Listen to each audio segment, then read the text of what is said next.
بسم الله الرحمن الرحيم الحمد لله رب العالمين الرحمن الرحيم مالك يوم الدين وصلى الله تعالى وسلم وبارك على نبينا محمد وعلى آله وأصحابه ومن تبعهم بإحسان إلى يوم الدين أجمعين.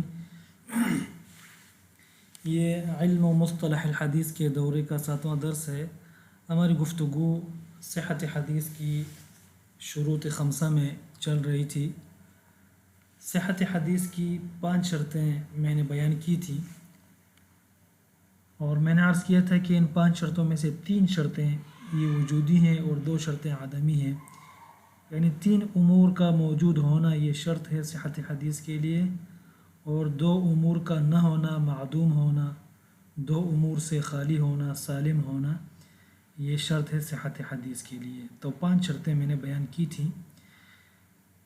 پہلی 3 شرطیں جو وجودی ہیں، اتصال الاسناد ہے، عدالت الروات ہے اور ضبط الروات ہے، جبکہ ضبط کامل ہو، تام ہو. اور جن چیزوں کا نہ ہونا شرط ہے تو وہ ہے شذوذ اور عدالت، جس کو تعبیر کیا جاتا ہے السلام من الشذوذ، السلام من العلہ، یا الخلوف من الشذوذ، الخلوف من العلہ. تو یہ 5 شرطیں ہیں صحت حدیث کے لیے. پہلی شرط پر ہماری گفتگو گزر چکی، جس کا تعلق تھا، پہلی شرط تھی اتصال الاسناد. اتصال الاسناد کے حوالے سے جو ضروری تفصیل تھی مختصراً وہ میں نے گزشتہ دروس میں بیان کر دی.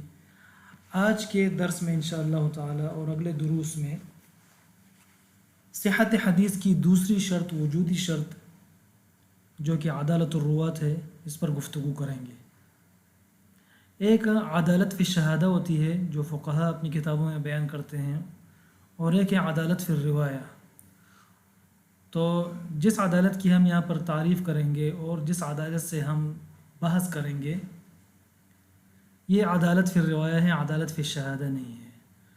اور عدالت فی الروایہ اور عدالت فی الشہادہ دونوں میں فرق ہے. عدالت فی الروایہ کچھ چیزیں ایسی ہیں جو عدالت فی الروایہ میں ضروری نہیں ہیں اور وہ عدالت فی الشہادہ میں ضروری ہیں. اس کی طرف اشارہ انشاءاللہ تعالی میں اگلے دروس میں کروں گا.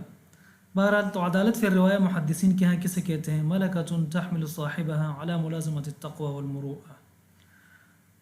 محدثین کی اصطلاح میں عدالت فی الروایہ سے مراد ایسا ملکہ ہے انسان کے اندر جو اسے تقوی اور مروت کے اختیار کرنے پر آمادہ کرے، مجبور کرے. تو جس شخص کے اندر ایسی قوت موجود ہو اور وہ قوت اس قدر راسخ ہو کہ وہ قوت اس انسان کو تقوی اختیار کرنے پر آمادہ کرے، مجبور کرے، اور مروت والے کام کرنے پر مجبور کرے اور خلاف مروت کاموں سے روکے، تو ایسے ملکہ کو، ایسی قوت و صلاحیت کو عدالت کہا جاتا ہے. دیکھیے ملکہ کسے کہتے ہیں؟ ملکہ آسان الفاظ میں، جس کو ہم عام اپنی گفتگو میں فطرت ثانی کہتے ہیں، فطرت ثانیہ، جس کو آپ سجیہ اور طبع یعنی طبیعت بھی کہہ سکتے ہیں، اور پکی عادت بھی اسے آپ کہہ سکتے ہیں. یہ ملکہ ہوتا ہے آسان الفاظ میں. اور یہ کس طرح حاصل ہوتا ہے؟ تو جس چیز کا ملکہ، کسی چیز کا ملکہ انسان میں تب پیدا ہوتا ہے جب اس چیز کو وہ مسلسل کافی عرصے تک کرتا ہے اور اس کی مشق کرتا ہے، تو آخر ایک دن وہ کام اور وہ وصف اس کی عادت بن جاتا ہے اور اس کی فطرت ثانیہ بن جاتا ہے. تو پھر جب بھی اس وصف کے کرنے کا موقع آتا ہے تو اس کے اندر ایسی قوت ہوتی ہے کہ وہ قوت اسے، اس انسان کو اس وصف اور اس کام پر آمادہ کرتی ہے، اسے مجبور کرتی ہے. یہ اس سے تخلف عموماً نہیں کرتا، یہ گویا مجبور ہوتا ہے اس قوت اور صلاحیت کے سامنے جو اس کے اندر مسلسل ممارست اور مزاولہ کے نتیجے میں پیدا ہوتی ہے. مثال کے طور پر ایک انسان ہے، وہ اچھے ماحول میں پیدا ہوتا ہے، اس کی تربیت اچھی ہوتی ہے، اس کے آس پاس لوگ نیکوکار ہوتے ہیں، اس کے آس پاس لوگ عقل مند ہوتے ہیں، اس کے آس پاس جو لوگ ہوتے ہیں وہ انتہائی متقی و پرہیزگار ہوتے ہیں. ایسے گھرانے میں یا ایسے خاندان میں اس کی پیدائش ہوتی ہے اور اس کی تربیت بھی انہی چیزوں پر ہوتی ہے، اچھے کاموں پر، نیکی پر، گناہ سے بچنے پر. اب یہ بچہ جب اس ماحول میں بڑھتا ہے اور اس کی تربیت جب اس ماحول میں ہوتی ہے تو اس کے اندر یہ مسلسل گناہوں سے بچنا اور مسلسل اللہ تعالیٰ کے اوامر بجا لانا، یہ مسلسل یہ التزام اور گناہوں سے بچنا، ابتعاد عن نواہی اللہ تعالی، یہ گویا اس کی فطرت ثانی بن جاتی ہے، یہ اس کی ایک راسخ عادت بن جاتی ہے.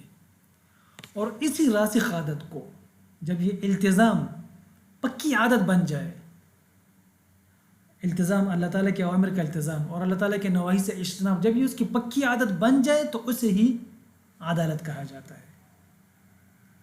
تو عدالت گویا ایک ملکہ ہے. ایک عام شخص ہے، وہ کبھی نماز پڑھتا ہے کبھی نہیں پڑھتا، تو ہم اس شخص کو عادل نہیں کہیں گے اور یہ نہیں کہیں گے کہ اس شخص میں عدالت پائی جاتی ہے اور اس شخص میں ایسا ملکہ ہے جو ایسے گناہوں سے روکتا ہے اور نیکی کے کاموں پر آمادہ کرتا ہے.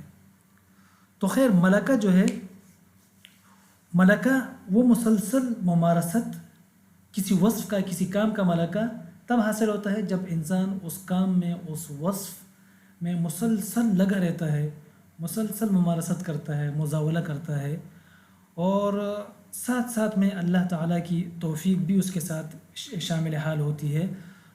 تو یہ مسلسل مزاولہ کے نتیجے میں اس کے اندر پھر ایسی قوت اور ایسی صلاحیت پیدا ہو جاتی ہے جو اسے اس کام پر پھر آمادہ کرتی ہے جب اس کام کا موقع آتا ہے. تو اس قوت و صلاحیت کو ملکہ کہا جاتا ہے. اب مثال کے طور پر انسان اگر ایک ایسے خاندان میں پیدا ہوتا ہے جو جنگجو اور بہادر لوگ ہوتے ہیں، ٹھیک ہے، اور مختلف مواقف اس کے سامنے آتے ہیں جس میں اس کے خاندان والے بہادری کا مظاہرہ کرتے ہیں اور اس کو بھی شجاعت دلاتے ہیں، بہادری دلاتے ہیں. اب یہ مسلسل اس بہادری کے مواقف میں جب اس کی تربیت ہوتی ہے تو اس کے اندر پھر اس مسلسل بہادری کے مظاہرے کرنے کی وجہ سے اس کے اندر پھر ایسی قوت و صلاحیت پیدا ہو جاتی ہے کہ وہ پھر جب بہادری کا موقع آتا ہے تو یہ قوت و صلاحیت اس انسان کو مجبور کرتی ہے کہ تم یہاں بہادری کا مظاہرہ کرو، یہاں ڈرو مت. تو اس ملکے کو تو اس قوت و صلاحیت کو ملکہ کہا جاتا ہے. اور یہ ملکہ کس چیز کا؟ یہ ملکہ شجاعت، بہادری کا ہے. ایک ملکہ عدالت کا ہوتا ہے، ٹھیک ہے نا، یعنی نیکوکاری کا، تقوی کا. اور ایک ملکہ جو ہے مثلاً کرم کا ہوتا ہے، یعنی سخاوت کا. اب ایک انسان یعنی ایسے ماحول میں اور ایسی قوم میں اور ایسے خاندان میں پیدا ہوتا ہے جہاں سخاوت ہی سخاوت ہوتی ہے.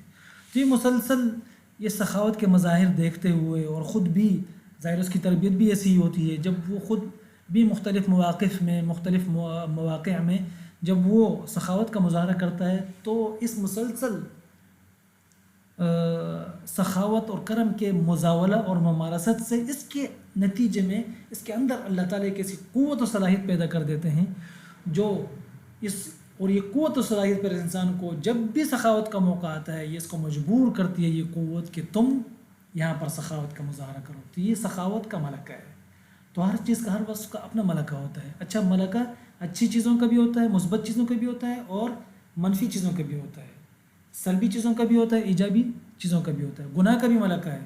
انسان مسلسل برے ماحول میں رہتے اور برے کام کرتے اس کے اندر پھر ایسی منفی قوت و صلاحیت پیدا ہو جاتی ہے کہ جب بھی گناہ کا موقع آتا ہے تو یہ منفی قوت و صلاحیت جو کہ ملکہ کی شکل اختیار کر لیتی ہے، جس کو ہم فطرت ثانیہ کہتے ہیں، جس کو پکی عادت کہا جاتا ہے، تو یہ جو ہے نا پھر انسان کو مجبور کرتی ہے کہ یہاں گناہ کا کام کرو. تو یہ ملکہ ہے. بہرحال تو نیکی کا ملکہ یا عدالت کا جو ملکہ ہے، یہ مسلسل اللہ تعالیٰ کے اوامر کا التزام کرنے سے اور مسلسل اللہ تعالیٰ کے نواہی سے بچنے سے اور اچھے ماحول میں رہنے سے اور اچھی تربیت سے یہ پیدا ہوتا ہے انسان کے اندر یہ ملکہ. اور ظاہر بات اس کے ساتھ ساتھ اللہ تعالیٰ کی توفیق اور ہدایت بھی ضروری ہوتی ہے کہ اللہ تعالیٰ کی توفیق اور ہدایت کے بغیر نہ کوئی انسان گناہ سے بچ سکتا ہے اور نہ ہی کوئی انسان نیکی کر سکتا ہے. لا حول ولا قوت الا باللہ. تو یہ مسلسل جب یہ التزام کرتا ہے ان اوامر کا اور ابتعاد کرتا ہے ان نواہی سے اور ساتھ ساتھ میں اللہ تعالیٰ کی توفیق بھی ہوتی ہے، تو پھر یہ اوامر اور یہ نواہی سے انتہا اور ابتعاد، یہ اس کی عادت اور سجیت اور پکی عادت بن جاتی ہے، اور اسی کو جو ہے نا عدالت کہا جاتا ہے، یہی عدالت ہے۔ تو یہ ہو گیا عدالت کی تعریف۔ عدالت کی تعریف میں دو چیزیں ہم نے ذکر کی ہیں، ایک ہے تقوی اور ایک ہے مروت۔ تقوی کسے کہتے ہیں؟ فعل ما، فعل نہیں، فعل یفعل فعلا، فعلا مصدر ہے، فعل حاصل بالمصدر ہے، کوئی کام کرنا یہ فعل کہلاتا ہے، ٹھیک ہے، اور آپ کا کیا ہوا کام وہ فعل کہلاتا ہے۔ بہرحال تو اس کو فعل پڑھا جائے گا جس طرح ترک کے وزن پر، یفعل ما یحبہ اللہ، یفعل ما یحبہ اللہ وترک ما یسخطہ، جن کاموں کو اللہ تعالیٰ پسند کرتے ہیں وہ کرنا، اور جن کاموں سے اللہ تعالیٰ ناراض ہوتے ہیں ان کو چھوڑ دینا، یہ تقوی ہے۔ یا آپ اس کو اس طرح بھی تعبیر کر سکتے ہیں کہ ان تجعل بینک و بین عذاب اللہ وقایا، کہ آپ اپنے اور اللہ تعالیٰ کے عذاب کے درمیان وقایا بنا دیں، اور وہ وقایا کیا چیز ہے؟ ڈھال، وہ کیا چیز ہے؟ وہی ہے فعل ما یحبہ اللہ وترک ما یسخطہ۔ مروت کا لفظ بھی آیا ہے، تو مروت کے دو معنی ہیں، ایک مروت بالمعنی العام ہے جو تقریباً عدالت کے مترادف ہے، البتہ اتنا ہے تقریباً اس لیے کہہ رہا ہوں کہ عدالت میں ملکے کا لفظ استعمال ہوا ہے، اور مروت بالمعنی العام میں ملکے کا کوئی ذکر نہیں ہے۔ تو عدالت کسے کہتے ہیں؟ ہم نے کیا کہا تھا؟ التزام التقوی اور التزام المروءہ، اور یہی معنی، یہی دو چیزیں جو ہے نا مروت بالمعنی العام میں بھی پائی جاتی ہیں۔ فعل اوامر اللہ و ترک نواہی، یہی التزام التقوی ہے، ٹھیک ہے۔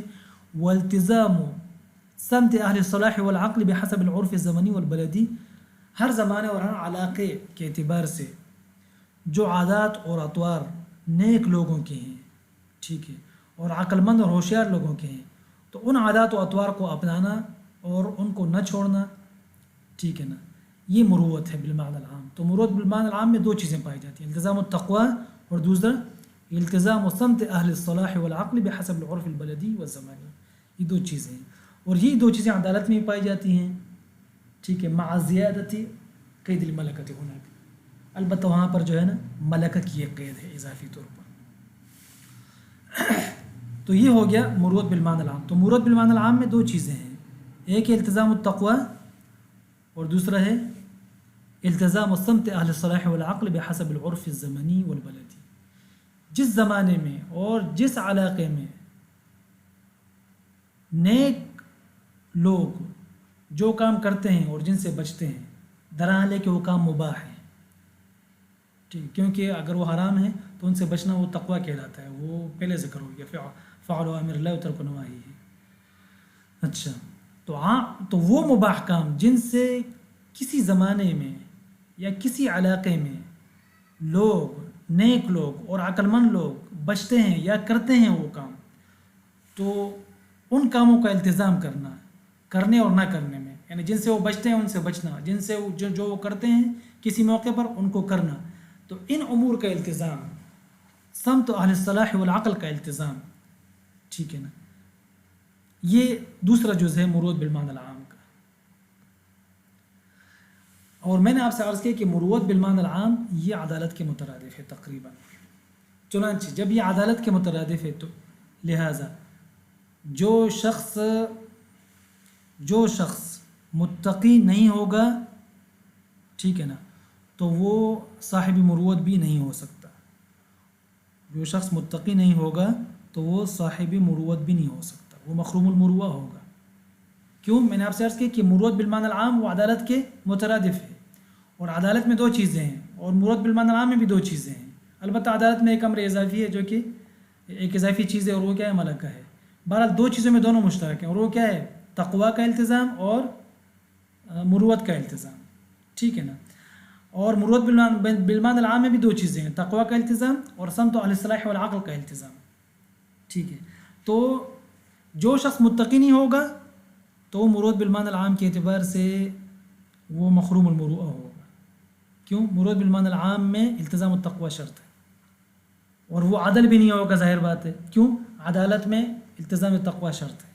اچھا، اور جو شخص عادل نہیں ہوگا، کیا مطلب؟ یعنی اس میں یا وہ تقوی کا التزام نہیں کرتا، اور یا یہ کہ وہ مروت کا التزام نہیں کرتا، تو جو شخص عادل نہیں ہوگا تو وہ شخص صاحب مروت بھی نہیں ہو سکتا، کیوں؟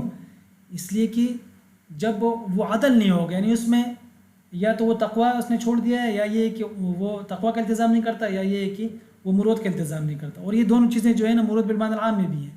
تو جو شخص عادل نہیں ہوگا تو وہ صاحب مروت نہیں ہو سکتا، وہ مخروم المروءہ بھی ہوگا. یاد رکھیں، یہ مروت بالمعنی العام کے اعتبار سے یہ تفصیل میں نے بیان کی. مروت بالمعنی الخاص سے کیا مراد ہے؟ التزام و سمت اہل الصلاح والعقل بحسب العرف الزمانی والبلدی. مروت بالمعنی الخاص یہ مروت بالمعنی العام کے مقابلے میں یہ یعنی محدود ہے. بہرحال اس میں 2 قیود ہیں اور اس میں 1 قید ہے. اس میں التزام و سمت اہل الصلاح والعقل ہے، اور اس میں التزام التقوی کے ساتھ ساتھ یہ دوسری قید بھی ہے. دونوں ہیں، اس میں 1 قید ہے. اس وجہ سے اس کو مروت بالمعنی الخاص کہتے ہیں اور یہ مروت بالمعنی العام ہے. ٹھیک ہے نا، کیونکہ یہ عدالت کے مترادف ہے اور یہ عدالت کا جز ہے مروت بالمعنی الخاص، تو اس لیے یہ عام ہے اور یہ کیا ہے؟ یہ خاص ہے. خیر بہرحال مروت بالمعنی الخاص کسے کہتے ہیں؟ التزام، یہ وہی ہے جو میں نے ابھی اوپر شرط یہ مروت بالمعنی العام کی جو تفصیل میں نے کی ہے وہی چیز ہے. یہ مروت بالمعنی الخاص کا مطلب کیا ہے؟ میں تھوڑا اور تفصیل سے بیان کرتا ہوں ذرا اس کو،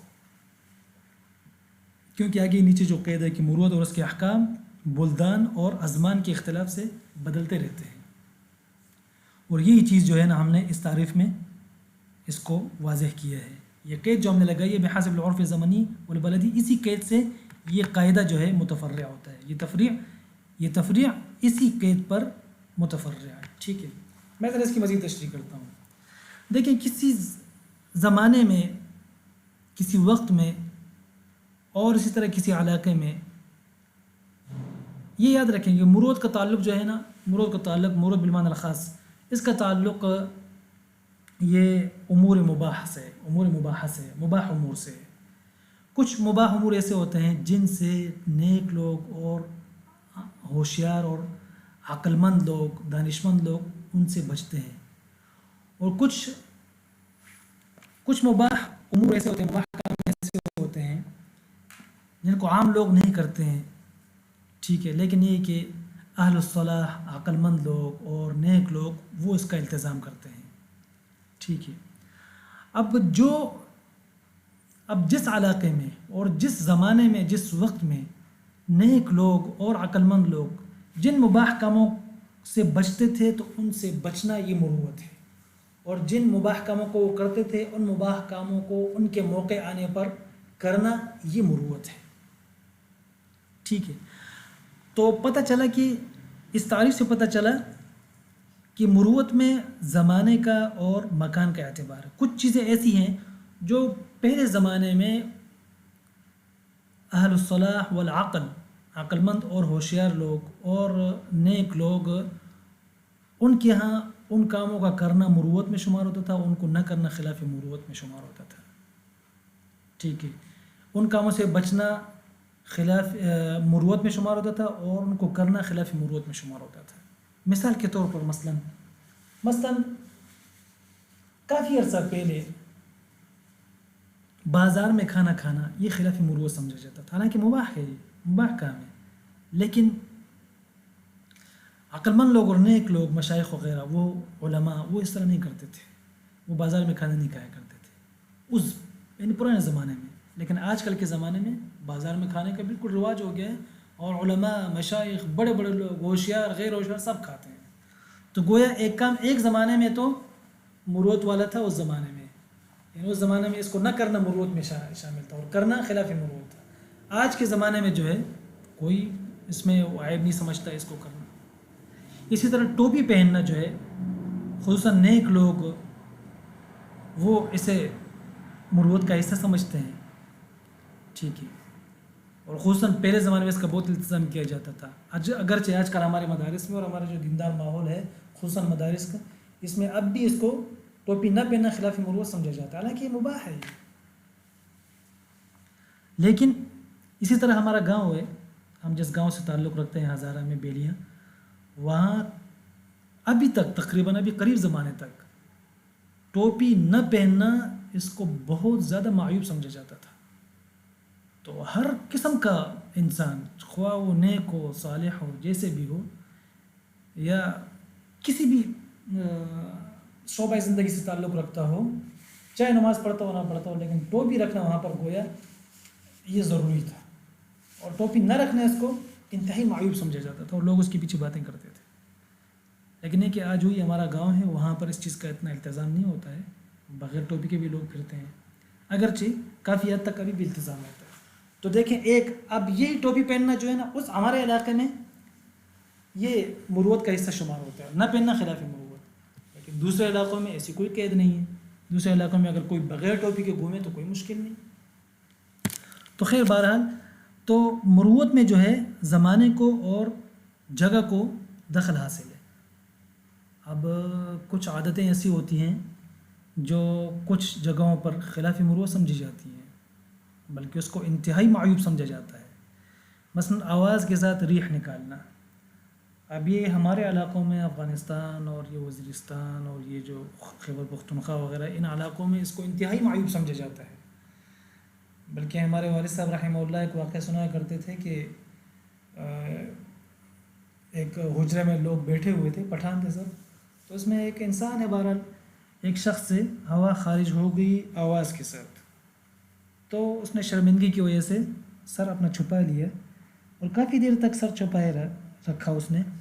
تو ساتھ میں ایک بندہ بیٹھا ہوا، تو اس نے اس کا وہ یعنی اس بات کی اہمیت کو کم کرنے کے لیے اس نے کہا کہ مڑا کچھ بھی نہیں ہوتا ہے، اس پریشانی کی کیا ضرورت ہے، انسان ہے، کمزور ہے، ہو جاتا ہے اس طرح. اور اس کی پشت پر اس طرح ہاتھ رکھا، تو پشت پر ہاتھ رکھا اور اس کو ہلایا تو وہ بندہ نیچے گر گیا، اس کی موت واقع ہو چکی تھی. یعنی اتنا زیادہ اس کو عار سمجھا جاتا ہے.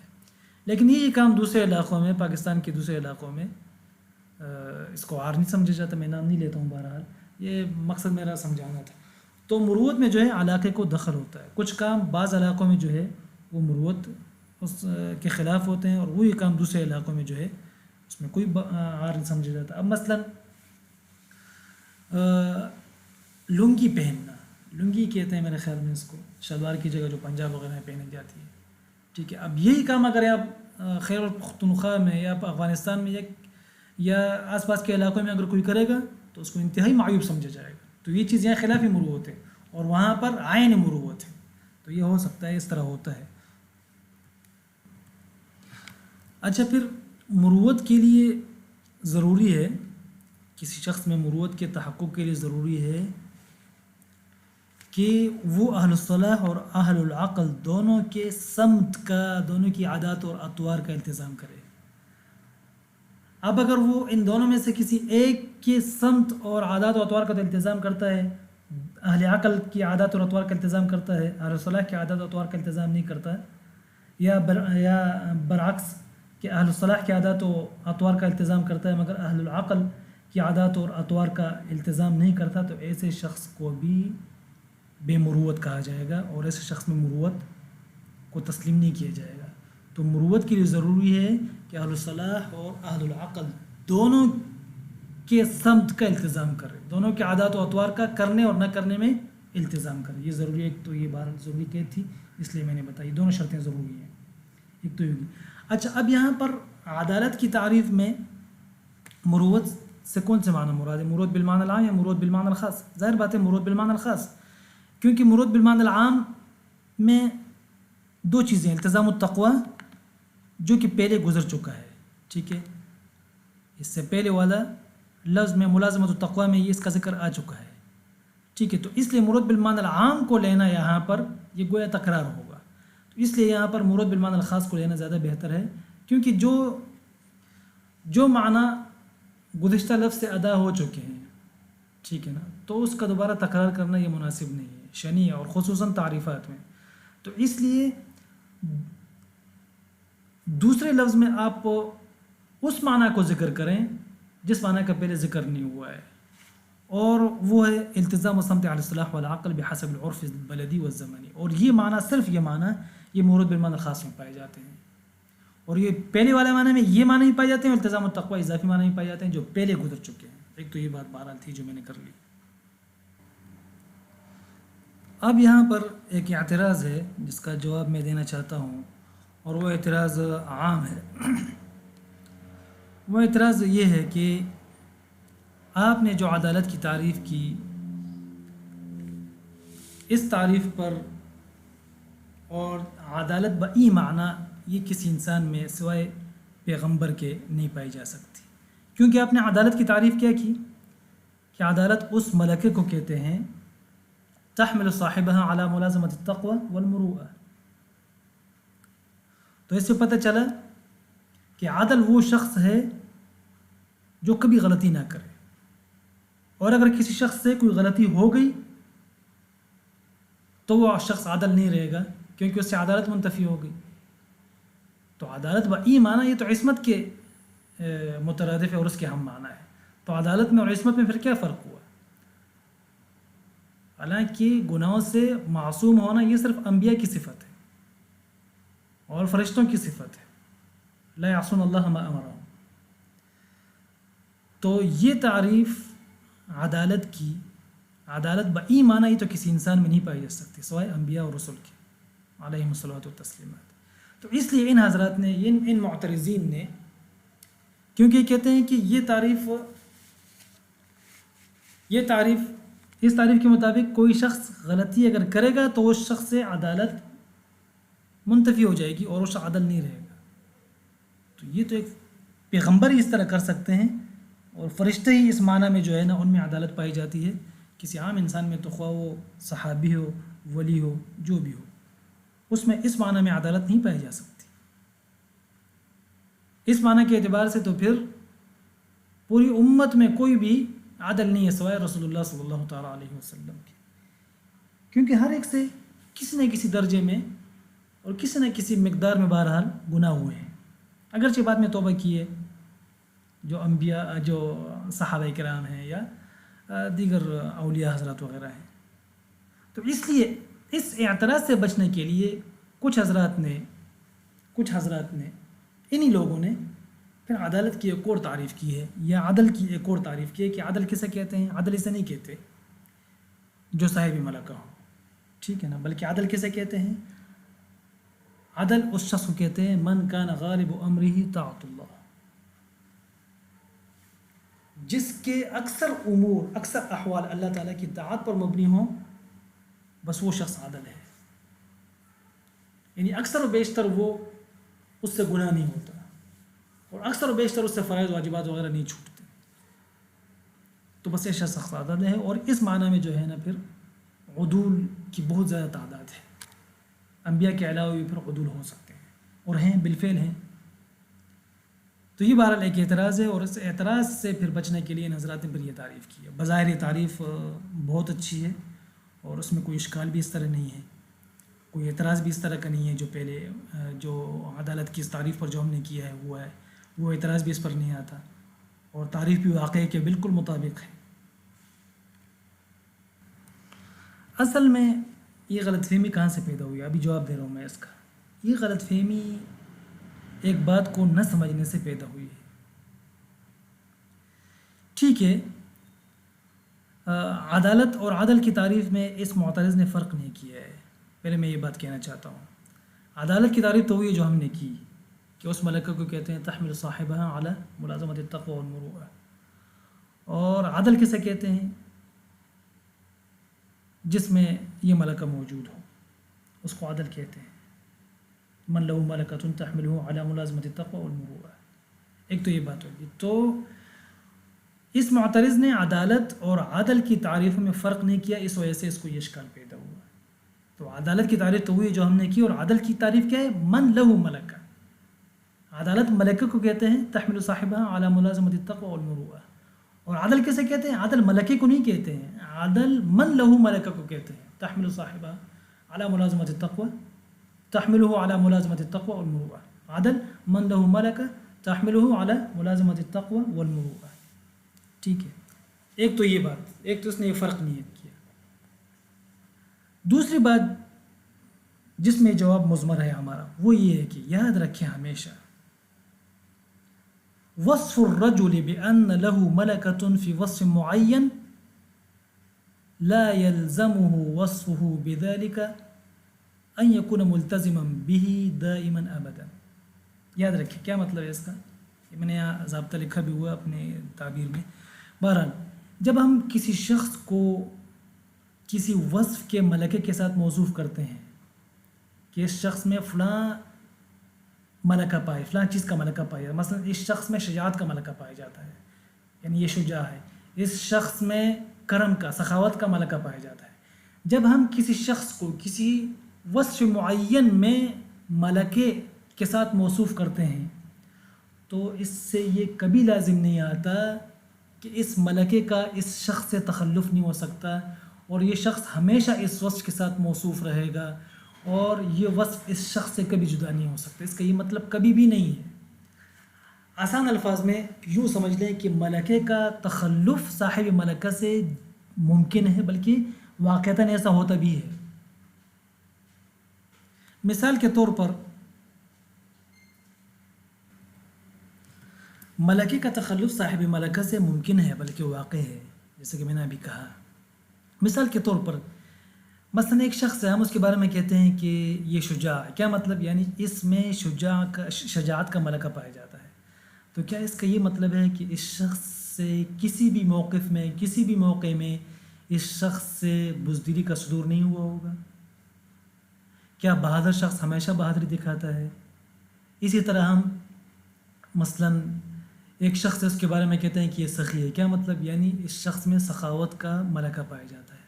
تو کیا اس کا یہ مطلب ہے کہ یہ شخص ہمیشہ ہر موقف میں، ہر جگہ پر اس نے سخاوت ہی کا مظاہرہ کیا ہوگا، کہیں بخل کا مظاہرہ نہیں کیا ہوگا؟ یہ ہو ہی نہیں سکتا۔ بہادر ترین لوگ ہیں اور ان سے جو ہے بزدلی ہوئی ہے کئی جگہوں پر، سخی ترین لوگ ہیں اور ان سے کئی جگہوں پر بخل ہوا ہے۔ اس کی کئی مثالیں ہیں۔ مثال کے طور پر عبید اللہ ابن زیاد کسی علاقے کا یہ حاکم تھا، اب معلوم نہیں ہے کہ یہ وہی عبید اللہ ابن زیاد ہے جو معروف ہے یا کوئی اور، بہرحال تو اس کے دربار میں ایک شخص حاضر ہوا، کمانڈر تھا اور بہت زیادہ بہادر تھا اور اس کی بہادری کے چرچے تھے اور انتہائی شہرت تھی، اور اس نے کئی جنگوں میں فتوحات حاصل کی تھیں اور بڑے بڑے سرماؤں کو اس نے ہلاک کیا تھا۔ تو ایک مرتبہ جب یہ اس کے دربار میں حاضر ہوا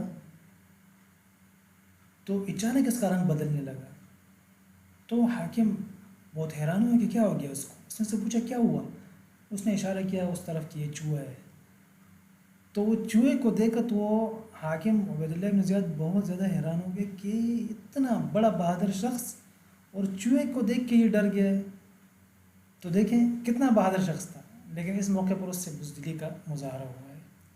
اسی طرح بہت سارے جہاں حاتم طائی ہے، تو کیا اس سے کبھی سخاوت اس کا ملکہ تھا، تو کیا اس سے کبھی بخل نہیں ہوا ہوگا اور کئی مرتبہ ہوا ہوگا۔ تو یاد رکھیں ملکے کا تخلف صاحب ملکہ سے ہو سکتا ہے۔ کسی شخص کو کسی وصف معین میں ملکے کے ساتھ موصوف کرنے کا یہ مطلب نہیں ہے کہ اس سے اس ملکے کا تخلف نہیں ہو سکتا۔ کسی شخص کو عدالت کے ساتھ موصوف کرنے کا یہ مطلب نہیں ہے کہ اس شخص سے عدالت کا اور اس ملکے کا تخلف نہیں ہو سکتا، بلکہ اس سے کبھی کبھی گناہ بھی ہو سکتے ہیں۔ ٹھیک ہے نا؟ تو بہرحال عدالت کو یا ملکہ یا عدالت کیا ہے، یہ کلی مشکک ہے۔ ایک درجے تک تو اس ملکے کے اس عدالت کا ہونا ضروری ہے تحقق عدالت کے لیے، کہ اس سے اگر تھوڑا سا بھی نیچے ہوگا تو عدالت اس سے ختم ہو جائے گی، لیکن اس عدالت اس درجے سے اوپر پھر اس کے کئی مراتب ہیں، اور اسی وجہ سے اہل العدالہ بہت زیادہ لوگ ہیں امت میں، عدول بہت زیادہ ہیں، لیکن ان میں تفاوت ہے۔ چنانچہ ابوبکر صدیق رضی اللہ تعالیٰ عنہ، دیگر صحابہ کرام سب عدول تھے، سب اہل العدالہ تھے، لیکن عدالت میں سب سے اونچا مرتبہ رسول اللہ صلی اللہ علیہ وسلم کے بعد حضرت ابوبکر صدیق رضی اللہ تعالیٰ عنہ، اس کے بعد عمر کا، اس کے بعد دیگر حضرات کے اس طرح، تو عدول سب تھے۔ تو یہ تفاوت کس وجہ سے آتا ہے؟ یہ تفاوت اسی وجہ سے آتا ہے کہ ملکے کا تخلف کبھی کبھی صاحب ملکہ سے ہو جاتا ہے، کسی سے زیادہ ہوتا ہے، کسی سے کم، کسی سے اور کم، کسی سے اور کم، اور اسی اعتبار سے پر ان کے درجات بھی ہوتے ہیں۔ تو بہرحال ایک تو یہ بات یاد رکھیں کہ کسی شخص کو عدالت کے ساتھ موصوف کرنے کا یہ مطلب نہیں ہے کہ وہ معصوم ہو جائے گا اور اس سے کبھی گناہ نہیں ہوگا۔ ایک تو یہ بات۔ دوسری بات یہ ہے کہ اگر کوئی یہ کہے کہ آپ اس تعریف کو کیوں اختیار نہیں کرتے، من کان غالب امرہ طاعت اللہ، من کان غالب امرہ طاعت اللہ، اس کو آپ کیوں اختیار نہیں کرتے کہ اس میں اعتراض بھی نہیں آتا؟ تو جواب اس کا یہ ہے کہ وجہ اس کی یہ ہے، اس کی وجہ یہ ہے کہ ہم نے کیوں یہ تعریف اختیار کی، جو پہلے میں نے کی ہے عدالت والی اور عدل والی، اس تعریف کو اختیار کرنے کی وجہ یہ ہے کہ عدالت سے مقصود صرف یہی بات نہیں ہے کہ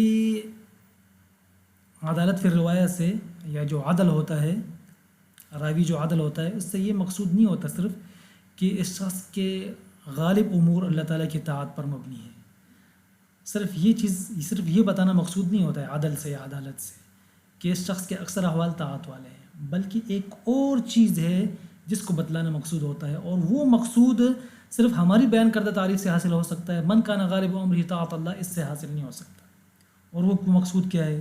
وہ مقصود یہ ہے، عدل اور عدالت کی تعریف کرنے سے مقصود یہ ہے کہ اس شخص کے اندر ایک ایسی مدافعاتی قوت موجود ہے، یا ایسی صلاحیت موجود ہے جو اسے رسول اللہ صلی اللہ علیہ وسلم پر جھوٹ بولنے سے روکتی ہے. یہ جھوٹ بولے گا تو وہ قوت، وہ طاقت، وہ دافع قوی، وہ عامل قوی، وہ اسے روکے گا.